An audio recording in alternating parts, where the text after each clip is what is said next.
कस्तुरीगंधा the flowering tree भाग 24. कस्तुरी आणि श्रीधर मंदिरातल्या देवीची ओटी भरून पुन्हा राजमहालात परतू लागले. पूर्ण रस्ता दोघांनीही एका शब्दाचा पण संवाद साधला नाही. श्रीधरने घोडागाडीत बसताना सुद्धा आपल्यात आणि कस्तुरीत एका हाताच्या तळव्या एवढी जागा सोडली होती. कस्तुरीला सगळे काही समजत होते, तरीही ती काही बोलली नाही. आलात का दोघं? कस्तुरी, कसे वाटले आमचे मंदिर? मोठ्या बाईसाहेबांनी विचारले. खूप सुंदर आहे, एकदम शांत प्रसन्न. असे वाटत होते की तिथून पायच काढू नये. कस्तुरीने सांगितले. हो, आणि खूप जागृत पण आहे ते देवस्थान. आपण जे मनापासून देवीकडे मागतो ते आपल्याला मिळतेच. मोठ्या बाईसाहेबांनी म्हटले. आई, तुम्ही बोलत बसा, मी जरा बाहेर जाऊन येतो. श्रीधरने मध्येच म्हटले. नाही, आज तू कुठेही जायचे नाहीस. इथेच बसून राहायचे, कितीही कंटाळा आला तरी. बाईसाहेबांनी स्पष्टपणे सांगितले. बाईसाहेबांनी सांगितल्यामुळे श्रीधर राजमहाला बाहेर तर पडू शकला नाही, पण तरी सुद्धा त्याने खोलीत वेळ न घालवता बाहेर बैठकीच्या खोलीतच बसणे पसंत केले. कस्तुरी मात्र आपल्या खोलीत बसून वेळ घालवत होती. तिच्या मनात येत होते की असेच उठावे आणि चालत सरळ डोंगरावर जावे, पण ते आता शक्य नव्हते. तिने अधूनमधून स्वयंपाकघरातही एक फेरी मारली, पण तिथे पण तिला काहीच काम नव्हते. काय ग, कसे वाटते तुला तुझे नवीन घर? चिन्नम्माने विचारले. नवीन आहे ना, जुळवून घ्यायला जरा वेळ लागणारच, कस्तुरीने हसऱ्या चेहऱ्याने म्हटले. बाईसाहेब कस्तुरीची व्यथा समजत होत्या. कस्तुरी, आज मी तुला पूर्ण राजमहाल दाखविते, ये माझ्या बरोबर, असे म्हणत बाईसाहेबांनी तिच्या मनाचा कल बदलण्याचा प्रयत्न केला. बाईसाहेबांनी तिला राजमहालातली प्रत्येक खोली दाखवली. बाईसाहेब आणि कस्तुरीचे सासू सुनेचे घट्ट ओथ असलेले नाते बघून मामीचा मात्र जळफळाट होत होता.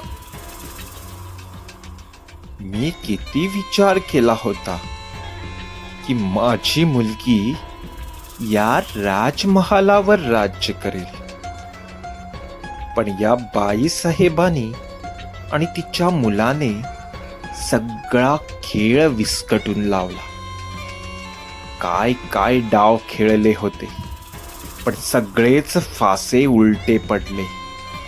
एक वेळ दाजीना समजावणे खूपच सोपे, पण ही माझी नणंद मात्र कुणाच्याही बोलण्यात येणारी नाही.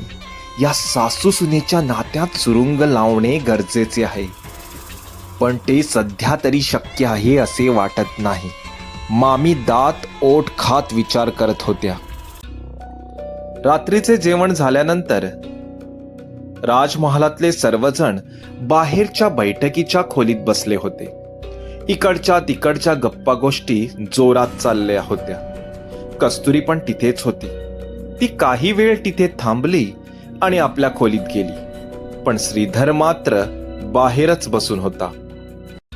राजमहालात लग्नासाठी आलेले काही नातेवाईक असल्याने गप्पांना जास्तच रंग चढला होता, पण मोठ्या बाईसाहेबांचे लक्ष मात्र श्रीधरवरच होते. इतकी रात्र होऊनही श्रीधर बाहेर गप्पा मारत बसला आहे हे तिला ठीक वाटत नव्हते. शेवटी न राहून तिने श्रीधरला स्पष्टपणे सांगायचे ठरवले. श्रीधर, रात्र खूप झाली. तुझी बायको तिथे एकटीच आहे. आमच्या बरोबर इथे गप्पा मारत बसण्यापेक्षा तिच्याकडे जाऊन 2 शब्द बोल. बाईसाहेबांनी जरा कडक शब्दात म्हटले. असू द्या हो ताई, आम्ही का इथे रोज रोज येतो का गप्पा मारत बसायला? बायको तर जीवनभर असणार आहे त्याच्यासोबत गप्पा मारायला, नाही का रे श्रीधर? मामीने मध्येच म्हटले. पण वहिनी, ती तिकडे एकटीच आहे म्हणून म्हटले. याला ती कळायला नको. श्रीधर, चल जा तू तुझ्या खोलीत, असे म्हणत बाईसाहेबांनी त्याला जबरदस्तीने खोलीत पाठवले.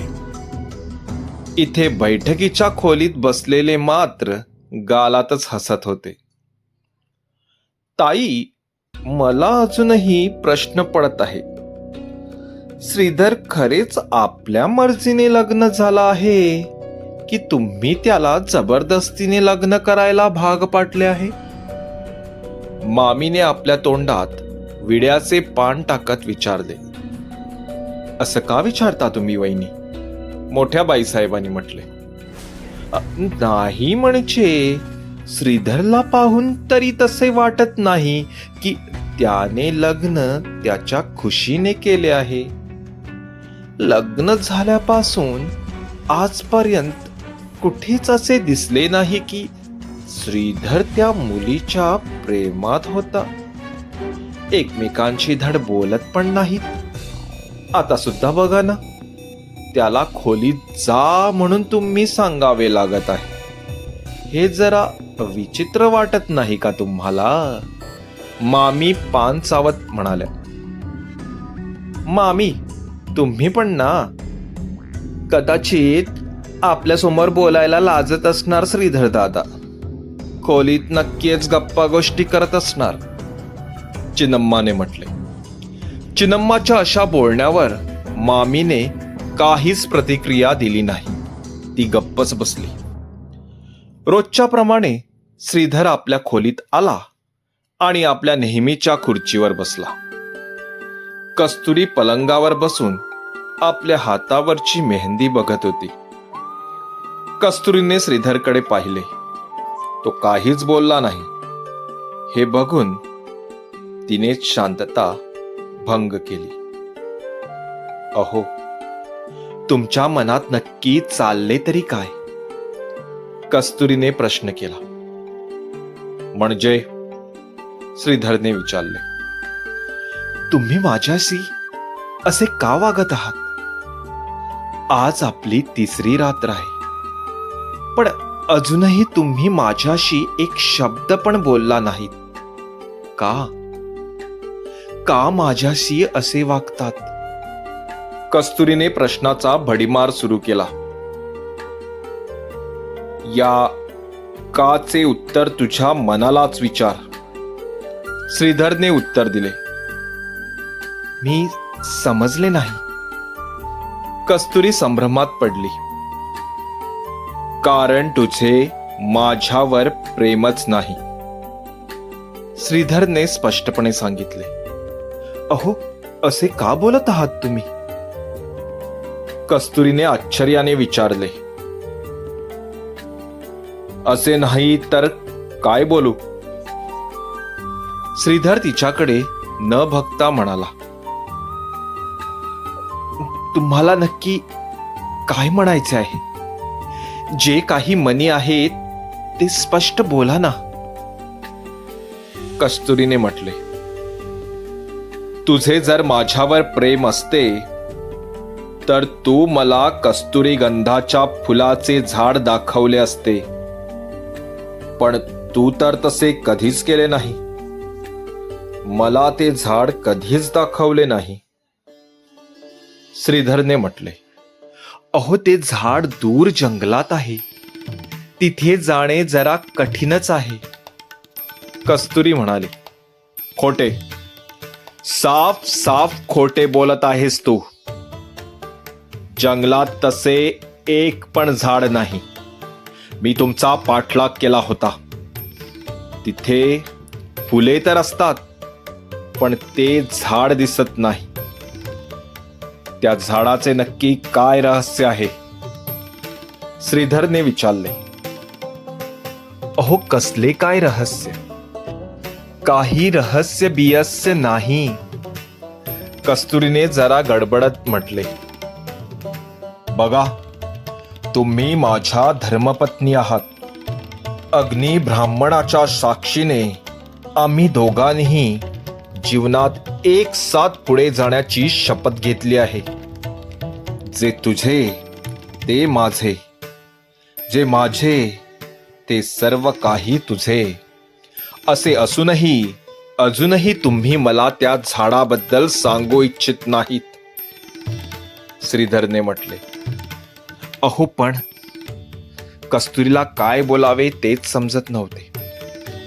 तुम्ही तुमच्या बहिणीला ते रहस्य सांगू शकता, पण आपल्या पतीपासून मात्र लपवून ठेवता. हेच का तुमचे प्रेम? हीच का ती जन्मजन्मांतरीची वचने? श्रीधरने म्हटले. अहो, असे बोलू नका. श्रीधरच्या बोलण्याने कस्तुरी जरा दुःखी झाली. मग दाखवा मला ते झाड, सांगा मला ते रहस्य. कस्तुरी गंधाच्या फुलाचे असे नेमके काय रहस्य आहे जे आमच्या नातेसंबंधाच्या आड येत आहे? श्रीधरने आपला हट्ट सोडला नाही. कस्तुरी मोठ्या पेच प्रसंगात सापडली होती. तिला काय करावे हेच समजत नव्हते. सांगते, पण मला एक वचन द्या, असे म्हणत कस्तुरीने आपला हात पुढे केला. श्रीधरने तिच्या हातावर आपला हात ठेवला. दिले वचन, आता सांग, श्रीधर म्हणाला. तुम्हाला मी ते झाड दाखवते, पण आता नाही. घरातली सगळी मंडळी झोपल्यावर आपण राजमहालातल्या तलावावर जाऊ. तिथेच मी तुम्हाला ते झाड दाखवते. तर तुम्ही ऐकत होता कस्तुरीगंधा द फ्लॉवरिंग ट्री या कथेचा 24वा भाग. हा भाग तुम्हाला कसा वाटला हे कॉमेंट बॉक्समध्ये जरूर कळवा. धन्यवाद.